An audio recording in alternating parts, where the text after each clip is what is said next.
ఆరోగ్యం అంటే natural food. Nature మంత్ర ఇప్పుడే మీ ఇంటికి తెచ్చుకోండి.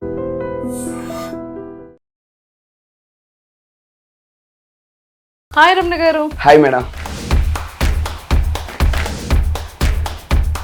ఒకప్పుడు మీరు సైట్ కొట్టే అమ్మాయి దగ్గర నుంచి ఈరోజు అమ్మాయిలందరూ మిమ్మల్ని సెల్ఫీ తీసుకునే స్థాయికి వచ్చింది, ఎలా అనిపించింది అది చెప్పండి నాకు.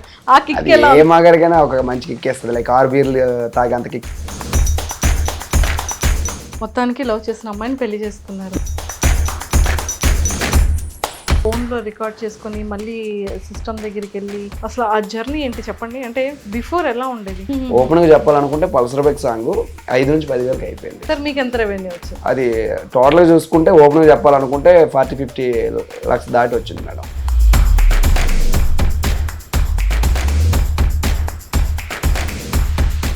హాయ్ రమణ గారు. Hi madam. ఎలా ఉన్నారు? చాలా బాగున్నాను మేడం. తెలియని వాళ్ళకంటే ఇంట్రో ఇస్తాం, అందరికీ మీరు తెలుసు. ఏ రకంగా ఇంక ఇంట్రో ఇవ్వాలి నేను? మీరు ఎలా? పల్సర్ బైక్ రమణ అని చెప్పాలా? ఆ అంటే ఊ అంటే పుష్ప నుంచి స్టార్ట్ అయిన కెరియర్ ఈ రోజు ఎన్ని యూటర్న్ తీసుకుంది కదా.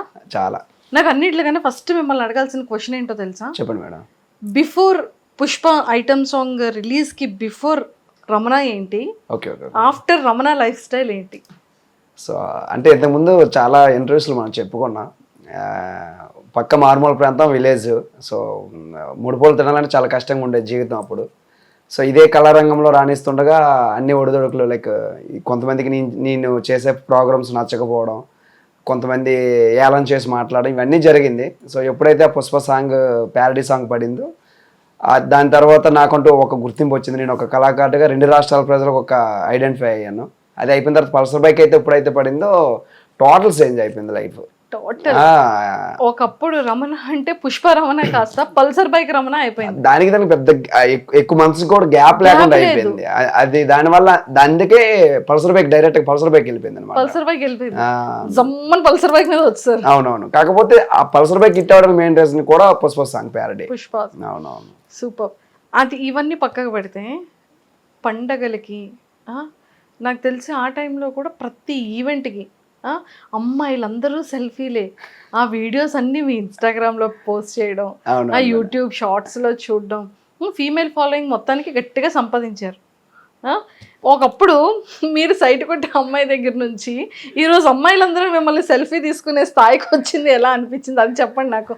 ఆ కిక్ ఎలా? ఏ మగాడికైనా ఒక మంచి కిక్ వేస్తుంది, లైక్ 6 బీర్లు తాగేంత కిక్ ఉంటుంది అనమాట.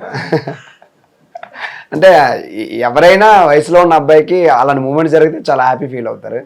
మీరు అన్నట్లుగా అంటే నేను అమ్మాయిలకి అందరికి కాదు ఒకరికే కొట్టే సైట్ అప్పుడు ఆ టైంలో. సో అలాంటి సరదాగా అంటామండి అమ్మాయిలు అని, ఒకరికే కొడతారు. ఇప్పుడు పెళ్ళైంది కాబట్టి మీరు ఏం చేసినా కూడా నేను ఒకరికే సైట్ కొట్టానని చెప్పాలి, తప్పదు ఇంకా. అవును మేడం. అవునవును. ఒప్పుకున్నారు చూడండి. అవును అవునని ఒప్పుకున్నారు. వైఫ్ ఇంటర్వ్యూ చూస్తా. పర్లేదు, ఇప్పుడు ఉన్నది ఉన్నట్లుగా చెప్పుకోవడం అది మంచిదే కదా. మొత్తానికి లవ్ చేసిన అమ్మాయిని పెళ్లి చేసుకున్నారు. ఒక జెరాక్స్ కాపీ రమణ 2 ఒకటి వచ్చింది, బాబు. సో బాబుని అసలు యాక్చువల్ గా నేను చూపెట్టేద్దాం, రివీల్ చేసేద్దాం అనుకున్నాను.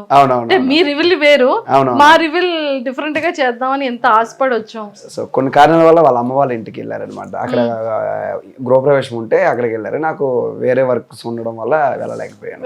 సో 1 వీక్ నుంచి ఇంట్లో లేను. సో మీరు వస్తున్నారని చెప్పగానే రావాలి, చాలా డేస్ అయిపోయింది మేడం గారిని కలిసి. Thank you madam, thank you so much. Sir ఇలా అడగగానే ఫస్ట్ నాకు అలా ఇంటర్వ్యూ ఓకే యాక్సెప్ట్ చేసినందుకు మీకు థ్యాంక్స్. నాకు ఇంకొక విషయానికి చాలా హ్యాపీ అనిపిస్తుంది మేడం ఈ విషయంలో.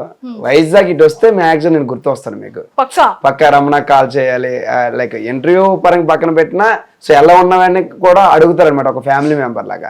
సో అక్కడ ఉంటే మీరు ఎలాగో బిజీ ఉంటారు. సో మన ప్రాంతం వచ్చేసరికి మీ మైండ్ లో నేను తడతానంటే ఒక బెస్ట్ మూమెంట్ అనిపిస్తుంది. మీరు ఆల్వేస్ ఉంటారు. చూడండి, మీరు హైదరాబాద్ వచ్చారంటే కేబిఆర్ పార్క్ లో ఇంటర్వ్యూ చేసేసేవాళ్ళం. ఆ టైంలో ఎక్కడ పెడితే అక్కడ. ఆ టైంలో నిజంగా మన ఇంటర్వ్యూస్ అన్ని కూడా back to back. Last time కూడా సేమ్ టైం తింటూ చేసాం, అప్పుడు మన ఇంట్లోనే చేసాం సేమ్. కానీ హ్యాపీ అనిపిస్తుంది నిజంగా. ఒక పర్సన్ ఎదగడము, టర్న్ అవ్వడము, సంపాదించుకోవడము, తన సంపాదనతో పాటు ఇంకొక 4 మందికి తీసుకొచ్చి ఒక మంచి వే చూపించడం కూడా ఒక గ్రేట్ థింగ్ కదా. డాన్స్ రాని అబ్బాయి ఇప్పుడు డాన్సులు చేస్తున్నాడు. సినిమాల్లోని కూడా ఆపర్చునిటీ వస్తుందా రాదా అన్న వ్యక్తి సినిమాల్లో లీడ్స్ కింద చేస్తున్నారు. అవునవును మేడం, అవునవును. సో మీకు కూడా ప్రొడ్యూసర్స్ వస్తున్నారు అంటే ఈ ఈ లైఫ్ స్టైల్ అంతా ఎలా అనిపించింది? సో ఈ లైఫ్ స్టైల్ మొత్తం లైక్ అంటే ప్రతి కళాకారుడికి ఒక మెట్టు ఎక్కిన తర్వాత రెండో మెట్టు ఎక్కడానికి ట్రై చేస్తాడు, రెండోది ఎక్కిన తర్వాత మూడోది ఎక్కడానికి ట్రై చేస్తుంటాడు. సో నా విషయంలో కూడా నా ప్రయత్నం అలాగే. అంటే నేను చూడని ఫేమ్ వచ్చింది, అంటే నేను ఎక్స్పెక్ట్ చేయని ఫేమ్ వచ్చింది. సో నా లైఫ్లో చూడని అమౌంట్ అంటే నాకు ఫేమ్ రానప్పుడు ఒక అమౌంట్ ఒక ఫిగర్ వేసుకుంటే చాలా పెద్ద అమౌంట్లో ఫీల్ అయ్యాను. సో 1 లక్ష రూపాయలు అనుకుంటేనే చాలా పెద్దగా అలా ఫీల్ అయ్యాను. సో అది కూడా నేను చూడగలిగాను అందరి ఆశీస్సుల వల్ల. ఇంకా క్యారెక్టర్ విషయంకి వచ్చేసరికి ఇప్పుడు ఆ సింగర్గా అందరికీ దగ్గర అయ్యానే తప్ప కానీ నాకు యాక్టింగ్ అంటే నాకు మొదటి నుంచి చాలా ఇష్టం అనమాట. యాక్టింగ్ అన్నా డైరెక్షన్ అన్నా చాలా ఇష్టం. సో అదే తరుణంలో ఈ సాంగ్స్ చేసుకుంటూ ఒక మూవీ కూడా ఆల్రెడీగా రిలీజ్కి దగ్గరలో ఉందన్నమాట. సో మమ్మల్ని నమ్మి ప్రొడ్యూసర్ సార్ కూడా మాకు సురేష్ గారని ఆయన కూడా చాలా పాజిటివ్ వైపుతో రమణ కోసం పెట్టొచ్చు నాకు ఆలోచనతో ఆయన పెట్టడం చాలా హ్యాపీ అనమాట. సూపర్. సో ఫిలిం నేమ్ ఏంటి? ఫిలిం నేమ్ నిన్న రివ్యూలు అయింది మేడం, వినరా ఓ వేమ. వినరా ఓ వేమ అంటే ఇందులో వినరా ఓ వేమ అంటున్నారా మిమ్మల్ని? అంటే లైక్ అది మీరు అందరికీ చెప్తున్నారా? చూస్తే ఇంకా టైటిల్ ఒకటే కదా రివ్యూలు అయింది. వినరా ఓ వేమ అంటే ఏదో సంథింగ్ వాడు ఏదో వేమ లాంటి పనులు చేస్తున్నట్టున్నాడు, వినమని చెప్తున్నారు. అంతే మేడం. అంతేనా? ఎలా ఉండిపోతుందని ఎక్స్పెక్ట్ చేయొచ్చు స్టోరీ ఎలా అంటే లైక్ నాకు అంటే నన్ను అభిమానించే వ్యక్తులు కావచ్చు, సో నా చుట్టుపక్కల వాళ్ళు కావచ్చు, మా ప్రాంతం వాళ్ళు కావచ్చు, అంటే టోటల్గా ఒక విలేజ్ బ్యాక్డ్రాప్ సంబంధించిన వాళ్ళు అందరూ కూడా. సో వాళ్ళందరికీ కూడా ఒక పాజిటివ్ వైబ్ క్రియేట్ అవుతుంది ఆ మూవీ అయితే 100% గ్యారంటీ ఇవ్వగలుగుతున్నాను. సో విలేజ్ బ్యాక్డ్రాప్లో ఉంటుంది మొత్తం మూవీ మొత్తం. సూపర్. రమణ గారు, ఇంకొక థింగ్ ఏంటంటే బిఫోర్ సాంగ్స్ ఈ పుష్ప ఫిలింది హిట్ అవ్వకముందు మీ ఇన్కమ్ సోర్స్ ఎలా ఉండేది? మీ స్టూడియోస్ సెటప్ ఎలా ఉండేది? మీరు ఒక టైంలో చెప్పారు ఇంట్లోనే ఒక్కొక్కసారి టైంలో మనీ లేకపోతే ఇంట్లోనే రికార్డ్ చేసుకునే వాళ్ళం, ఫోన్లో రికార్డ్ చేసుకొని మళ్ళీ సిస్టమ్ దగ్గరికి వెళ్ళి చేశానని చెప్పారు. అసలు ఆ జర్నీ ఏంటి చెప్పండి, అంటే బిఫోర్ ఎలా ఉండేది? అప్పుడు నేను ఈ ఫీల్డ్కి అయితే 2018లో వచ్చాను మేడం. 2022లో నాకంటే ఒక గుర్తింపు వచ్చింది. ఈ 4 years కూడా సో ఒక సాంగ్ మనం ఆ టైంలో ఒక సాంగ్ ఆడియో చేయాలనుకుంటే ఒక 15 to 20K అయ్యేది, ఒక 15 నుంచి 20,000 అయ్యేది. ఆ టైంలో 20,000 అంటే నాకు చాలా కష్టంగా ఉండేది అనమాట. అప్పుడు ఈవెంట్స్కి వెళ్తే రోజుకి 2,000 లేకపోతే 3,000 మిగిలేదు నాకు. అలాంటిది ఒక 7-8 ఈవెంట్లు ఆడితే కానీ ఒక సాంగ్ అయ్యేది కాదు. సో ఫ్యామిలీ నా మీద ఆధారపడి ఉండేది ఆ టైంలో కూడా, ఇప్పటికీ నా మీద ఆధారపడి ఉంది, ఆ టైంలో కూడా నా మీద ఆధారపడి ఉంది. సో అవన్నీ బేస్ చేసుకుంటూ సో మనకి ఇష్టమైన ఒక పాట మైండ్లోకి వచ్చినా అది చేయాలంటే చాలా కష్టంగా ఉండేది. సో ఎవరిని ప్రొడ్యూస్ చేయమని అడగాలో తెలిసేది కాదనమాట ఆ టైంలో. అది సెల్లో రికార్డింగ్ చేసుకొని సో మాకు టీం అబ్బాయిలు Santosh keyboard Santosh like spots Prasad Sai వీళ్ళు ఉండేవారు అనమాట. వీళ్ళని ఇంటికి పిలిపించుకొని సో బిట్ వర్క్లు కావచ్చు లేకపోతే రిథమ్స్ కావచ్చు అన్నీ ఇంటి దగ్గరే ఒక ప్లానింగ్ అంతా అయిన తర్వాత సో మనకు తెలిసిన వాళ్ళకు స్టూడియో వెర్షన్ చేసుకుందాం అంటే హెవీగా బడ్జెట్ కాకుండా ఒక 5,000-6,000లో చేసుకుందాం మనకు ఆలోచనతోటి. సో జాన్ విక్టర్ గారని ఆయన మొదటి పరిచయం అనమాట.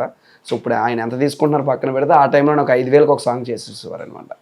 ఓపెన్గా చెప్పాలనుకుంటే పల్సర్ బైక్ సాంగ్ 5,000 నుంచి 10,000కి అయిపోయింది. అంటే ఆ టైంలో నాకు చాలా హెల్ప్ అయ్యారు. 5 to 10,000 చేశారు, మీకు ఎంత రెవెన్యూ వచ్చింది?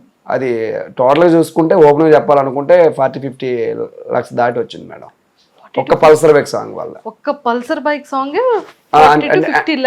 వచ్చింది. అంటే ఉన్న విషయం చెప్పాలి, టోటల్గా ఏంటంటే దానికి ఒక వీడియో సాంగ్ చేసాము, ఫీమేల్తో పాడించాను, నేను పాడాను, ఇవన్నీ కూడా మహా అయితే ఒక 5 లక్షలు బడ్జెట్ పెట్టి ఉంటాను. 5 lakhs లో మంచిగా ప్రాఫిట్ అంతా మంచిగా వచ్చింది.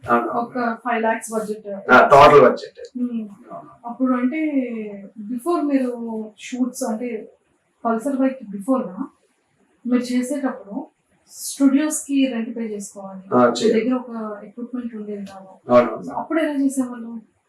అదే చెప్తున్నా కదా నాకు ఈవెంట్స్ అది కదా స్టూడియోకి వెళ్ళి సాంగ్ పాడాలి అంటే స్టూడియో రెంట్కి తీసుకోవాలి. అది నాకు తెలిసిన స్టూడియో అయితే ఒకటే ఉండేది మేడం. అంటే చుట్టుపక్కల చాలా ఉన్నాయి కానీ జాన్ విక్టర్ గారని పెందుర్తిలో ఉంటారు. పుష్ప ప్యారడీ సాంగ్ ట్రాక్ మీద ఫస్ట్ టైం అక్కడ పాడారనమాట. ఆ రోజు నుంచి ఆమె నాకు పరిచయం అనమాట. ఆయన ఇప్పుడు కూడా డబ్బులు అంటే డిమాండ్ చేయడం గట్రా ఉండేది కాదనమాట. సో నేను కొంచెం దాని వల్ల ఇన్కమ్ వచ్చిన తర్వాత ఆయనకి నేను పే చేయడం అలా జరిగేది. ఆ టైంలో నాకు ఆయన చాలా హెల్ప్ అయ్యారు అనమాట. ఆ టైంలో తను help చాలా చాలా. ఓకే. సో అప్పటి వరకు ఇక్కడ విజయనగరం నుంచి బెంగళూరు తిరగడం, ఇక్కడ స్టూడియోస్ ఎవరో పరిచయం లేకపోవడం, అవునవును. అతనైతే ఏదో రీజనబుల్ గా మీకంటూ ఈవెంట్స్ వచ్చిన తర్వాత ఇచ్చడం, ఇవన్నీ జరిగింది. ప్రీవియస్ పుష్ప సాంగ్ కి బిఫోర్ మీ ఈవెంట్ కి ఎంత పే చేసేవాళ్ళు? 15 to 20 మధ్య ఉండేది మేడం.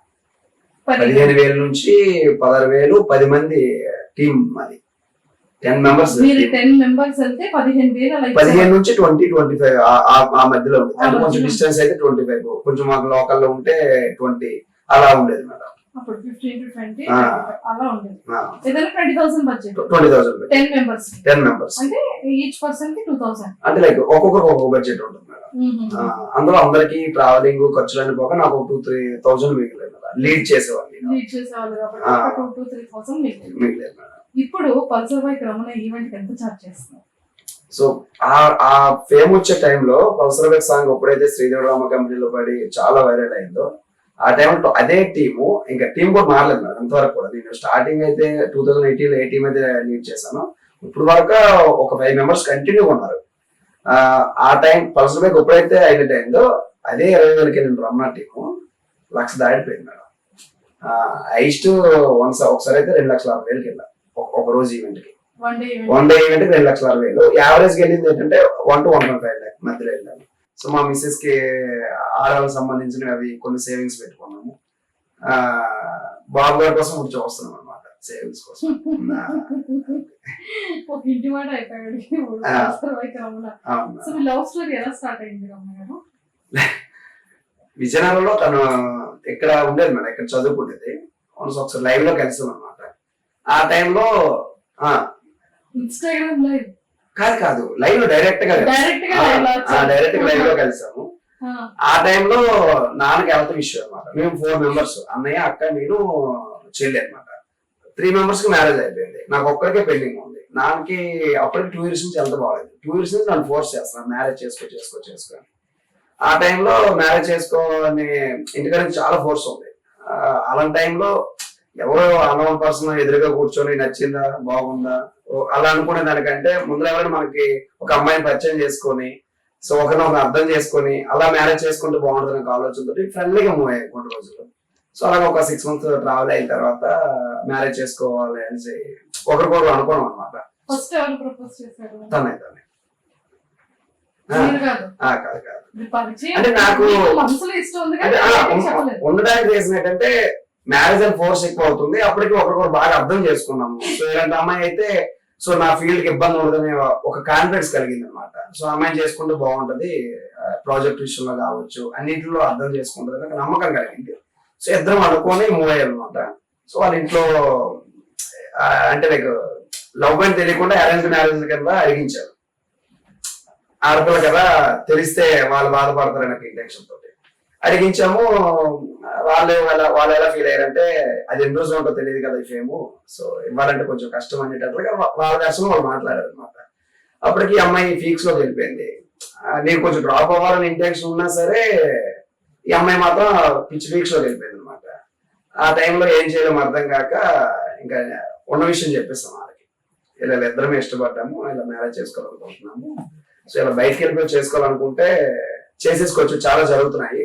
అలా కాకుండా 2 ఫ్యామిలీని ఒప్పించేసి సో మా ఊర్లో కావచ్చు మీ ఊర్లో కావచ్చు అందరి సమక్షంలో చేసుకుంటే నాకు కొంచెం వాల్యూ ఉంటది అని చెప్పడంతో వాళ్ళు కొంచెం ఇబ్బంది పడుతూ ఓకే చేశారు మ్యారేజ్ కి. సో మొత్తానికి ప్రేమ కథ అలా మొదలైంది. ఇప్పుడేమో ఒక జెరాక్స్ కూడా వచ్చేసాడు బయటకి. బాబు పేరు ఏంటి? Yashasvi Naidu. Oh my god, Yashasvi మంచి సింగర్ చేద్దాం. అవును, అంటే అలానే కాదు, వాడితో యాక్సిడెంట్ తో కలిగింది. సో యశస్వి అనేది బాగుంది. నాన్నగారి పేరు అప్పలేదు అనమాట. నాయుడు. ఇంకొకటి విషయం ఏంటంటే చాలా ఎమోషనల్ మూమెంట్, ప్రెగ్నెన్సీ కన్ఫర్మ్ అయిన నెక్స్ట్ డే మా నాన్న చెప్పాడు. అవును. సో ఈవినింగ్ ఈ టైం కి కన్ఫర్మ్ అయిన హ్యాపీనెస్ ఉండేటప్పుడు so mid night like early morning 3కి నాన్న చెప్పారు అనమాట. ఆ టైంలో ఇంటికి వెళ్ళాము ఇక్కడ నుంచి. అవును, అంటే అప్పటి వరకు మేము అంటే మ్యారేజ్ అయిన తర్వాత ఆడపిల్ల కావాలని చాలా ఆశపడ్డా ఇద్దరు కూడా. సో మా మిస్సెస్ కావచ్చు నేను కావచ్చు. ఎప్పుడైతే నాన్న చనిపోయారో ఊర్లో వాళ్ళందరూ కూడా ఎందుకు బాధపడతావు, నాన్న చనిపోలేదు, మళ్ళీ కడుపు రూపంలో వెంటనే వచ్చేసాడు, నువ్వు టెన్షన్ పడకనే అందరు చెప్పడం. మళ్ళీ నా మైండ్ సెట్ మొత్తం మారిపోయింది. పాప నుంచి బాబుకి వెళ్ళిపోయింది అనమాట. బాబునే ఫిక్స్ అయ్యాము. మళ్ళీ ఆ టైంలో అమ్మాయి పుట్టుంటే బాధపడేవాడిని అంటే నాన్నని ఫిక్స్ అయిపోయాం అనమాట. కాకపోతే మళ్ళీ నాన్నే రావడం, సో నాన్నలాగే కొన్ని పోలికలు రావడం చాలా ఇది ఫోర్ హెడ్ మొత్తం మా ఫాదర్ లాగా ఉంటుంది అనమాట. ఆ స్మైల్ కూడా మా నాన్న ఎంత కష్టంలోనే నవ్వుతూ ఉంటది. ఆ స్మైల్ కూడా మ్యాచ్ అయింది. ఇలాంటి కంబ్యాక్ మళ్ళీ ఒక మంచి మాసి సాంగ్ తో మళ్ళీ ఎంట్రీ ఇవ్వాలని మా ఐడ్రీమ్ తరపు నుంచి పుష్ప కాస్త పల్సర్ బైక్ రమణగా మారింది కాబట్టి, సో పల్సర్ బైక్ రమణ గారు మళ్ళీ ఒక మంచి ఇలాంటి ఒక డిఫరెంట్ యూనిక్ కాన్సెప్ట్ బద్దరిల్లిపోయేలాంటి ఒక సాంగ్ తో మళ్ళీ మా ముందుకు రావాలని మనస్ఫూర్తిగా కోరుకుంటున్నాను. All the very best. మళ్ళీ కలుద్దాం.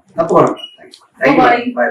And don't forget to subscribe to iDream. And for more videos, Please subscribe to iDream. Please subscribe to iDream. Please subscribe iDream. And please subscribe to iDream. For more videos, subscribe to iDream. please like, share, and subscribe to the channel. Congratulations, iDream. Subscribe to iDream. Subscribe to iDream. So subscribe to iDream Media. iDream ki iDream team andarki huge congratulations. Please subscribe iDream Media. Please subscribe to iDream. Subscribe iDream. Please subscribe to iDream.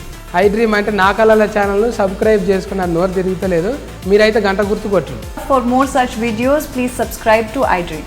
Subscribe to iDream. Please subscribe to iDream. Please subscribe iDream Media. Please do subscribe to iDream. Please subscribe to iDream Media. For best entertainment and information, please subscribe iDream.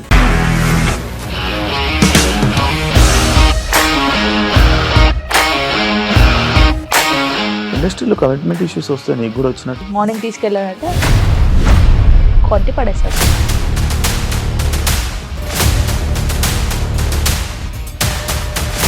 ఒక్కళ్ళు కూడా చూడలేదు ఈ cinema అని చెప్పడానికి కూడా చాలా ధైర్యం కావాలి. అది నిజం కదా, దాంట్లో ధైర్యం ఏంటి? ఇది నెక్స్ట్ డే ప్లేట్ మార్చేస్తే తప్పు కదా. As of now, we are comfortable this అని నేను అనుకుంటున్నాను. రష్మిక గారిది మీది ఒకే ఊరు అంట కదా. నీకు కోపం వచ్చిందంటే బాగా తిట్టేత్తరా? తిట్టేద్దామండి. నిజంగా గేమ్ ని ఎలా చేంజ్ చేయగలిగారు? ఏపీఎస్ఎఫ్సి వాళ్ళకి 6 నెలల్లో నేను 6 లక్షలు కట్టా. బిజినెస్ చేయాలనుకుంటే it is as difficult as riding a tiger.